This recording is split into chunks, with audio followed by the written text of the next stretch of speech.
Em Lucas 6,39 vai dizer: será que um cego pode guiar outro cego? Ambos caíram no barraco.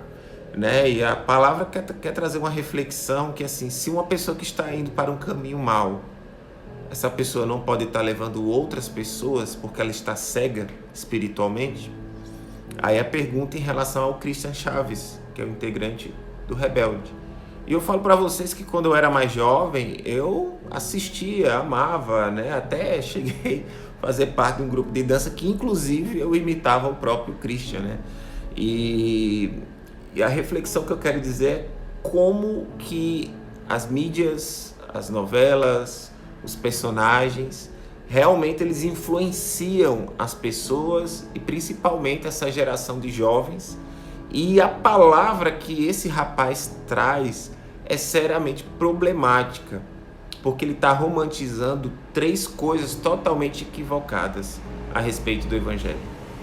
Porque, primeiro, a homossexualidade sim é um pecado na Bíblia, tanto no Antigo Testamento, Levítico 18:22, como no Novo Testamento, em Romanos capítulo 1, do versículo 24 e 27, Timóteo capítulo 1, do versículo 10, 1 Coríntios capítulo 6, do versículo 9 ao 11, que ali diz que nem os idólatras, nem os adúlteros, nem os efeminados e outras qualificações ali de pecado, incluindo efeminados, que no grego está acernokoitai, e malakoi, ativos e passivos, ou seja, homens que se relacionavam com outros homens, que alguns se colocavam na imagem e posição feminina, e os outros homens se relacionavam com esse homem que parecia com uma mulher, ou seja, poderia ser travesti ou um transexual para aquela época. E a Bíblia é enfática que relacionamento com pessoas do mesmo sexo sim é um pecado. Além que Jesus mesmo fala em Mateus 19, quando fala do casamento monogâmico homem e mulher, que todo ato além desse relacionamento no casamento, antes disso, é um pecado. Então, se é pecado para quem são heterossexuais se relacionar antes do casamento, você acha que para 2 pessoas do mesmo sexo também não seria pecado? E aí eu faço outra pergunta para você. O fato de você se identificar como homossexual e se afirmar que você nasceu dessa forma, por um acaso, é uma carta branca que Deus vai dar para você viver conforme a sua vontade e não a dele? E outra, você acha que Deus vai liberar para você sair pegando geral, ir para baladas, beber todas, usar de coisas ilícitas aí e viver uma vida totalmente desregrada? Não, meu querido. Da mesma forma que Jesus fala em Mateus 19 que o homem deve se casar com uma mulher para poder se relacionar sexualmente no casamento, e antes disso qualquer ato sexual fora, né, dessa ordenança de Cristo é pecado para pessoas heterossexuais. Aí eu faço uma pergunta para você.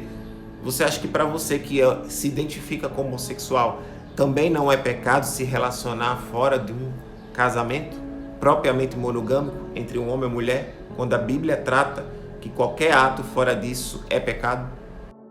E além que o texto deixa muito claro que homens que deixam a sua imagem masculina para viver uma feminina e se relacionar sexualmente com homens, o texto trata assim como pecado, porque você está deixando de ser aquilo que Deus fez você a ser biologicamente desde o seu nascimento. Agora, claramente, existe misericórdia de Deus, existe salvação para pessoas que são homossexuais, claramente, e esse texto também trata que homossexuais nessas qualificações de ativos e passivos na cidade de Corinto, a graça de Deus veio sobre aquele lugar e pessoas que foram homossexuais foram salvas, foram justificadas em nome do Senhor Jesus Cristo e foram transformadas. Pois em 2 Coríntios, capítulo 5, do versículo 17, diz que quando estamos em Cristo, nova criatura somos, eis que as coisas velhas se passaram e tudo se fez novo. Todo aquele que está em Cristo Jesus vive uma novidade de vida. E nesse texto de 1 Coríntios 6, trata que homossexuais deixaram de ser homossexuais, tiveram novidade de vida e foram salvos em Cristo Jesus. Então, claramente, Deus sim tem misericórdia das pessoas que são homossexuais. Só que elas vão ter que tomar uma decisão como qualquer ser humano, quando o próprio Jesus diz em Lucas 9:23, se alguém quiser vir após mim, negue-se a si mesmo, toma sua cruz e siga-me. Quem quiser, vir após mim. Jesus não obriga. Mas se quiser vir, negue-se a si mesmo. Negue as suas vontades, as suas direções, porque aquele que é seguidor de Jesus vive a vontade dele, né? E João 14, 21, o próprio Jesus disse também que aqueles que dizem que me amam, seguem a minha lei e a minha vontade. E resumidamente, em outras traduções, que aqueles que dizem que me amam e não seguem a minha vontade, este é mentiroso. Ou seja, o próprio Jesus vai chamar de mentiroso aqueles que dizem que ama ele, mas não segue a sua palavra. Então é muito fácil dizer que eu amo Jesus, vivo uma vida totalmente contrária à palavra de Deus, mas diz que eu amo a ele. E o próprio Jesus diz que quem ama a ele nega a si mesmo e busca viver a sua vontade, ou seja, o seu senhorio. E o último ponto que eu achei mais problemático foi dele romantizar o HIV, que claramente ele deve ter adquirido e dele deve tratar do problema dele e que, sim, deve ser explicado melhor. Que pessoas que infelizmente adquiriram essas doenças são pessoas que não podemos ter preconceito com essas pessoas, não é algo contagioso ao toque, sim no ato sexual, no contato com sangue. Mas existem remédios e procedimentos hoje que a pessoa que está com o seu CD4 controlado, ela consegue ter uma vida quase que normal, né? E graças a Deus por isso. Só que ainda assim não é uma doença que você possa romantizar, porque você gera um gatilho de problemas para os jovens. E nos ambientes gays que rola muita promiscuidade, sim, né?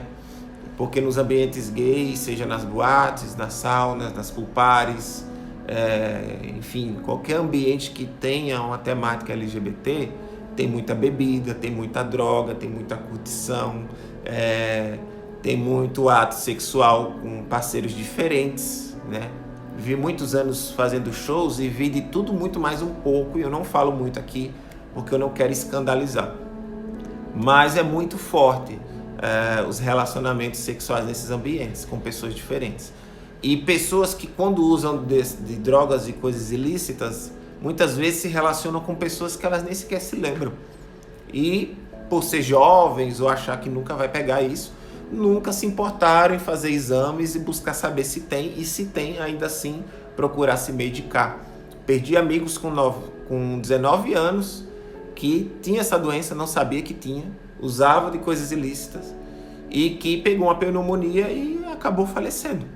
Além de outros que se encontraram em cima de uma cama definhando pela aceleração do próprio HIV e não ter cuidado, e isso trouxe vários problemas de saúde, né? Porque a infecção do HIV é diminuir sua imunidade e qualquer outro tipo de doença acabar afetando a sua saúde e por muito pouco te levar a óbito por não ser resistente ao ataque das doenças infecciosas. Então o que eu quero tratar aqui e finalizar: primeiro, homossexualidade, transexualidade sim é um pecado, existe graça de Deus para essas pessoas, mas precisa haver um ato de arrependimento e de renúncia para com essas pessoas venham seguir verdadeiramente a Cristo. Então a Bíblia trata assim como pecado essas duas condutas. Além de que a consequência do pecado é o quê? Se pecado me relacionar com pessoas diferentes, a probabilidade de eu adquirir uma doença sexualmente transmissível é maior.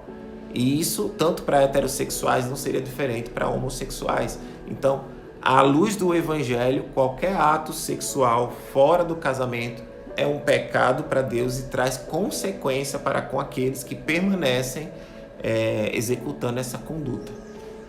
Então, o que eu digo, pais, cuidem dos seus filhos, vejam o que eles consomem, as pessoas que eles têm como referência, preste atenção nas falas do Christian e explique para os seus filhos que isso está totalmente equivocado, à luz da palavra de Deus e da vontade de Deus sobre a vida deles.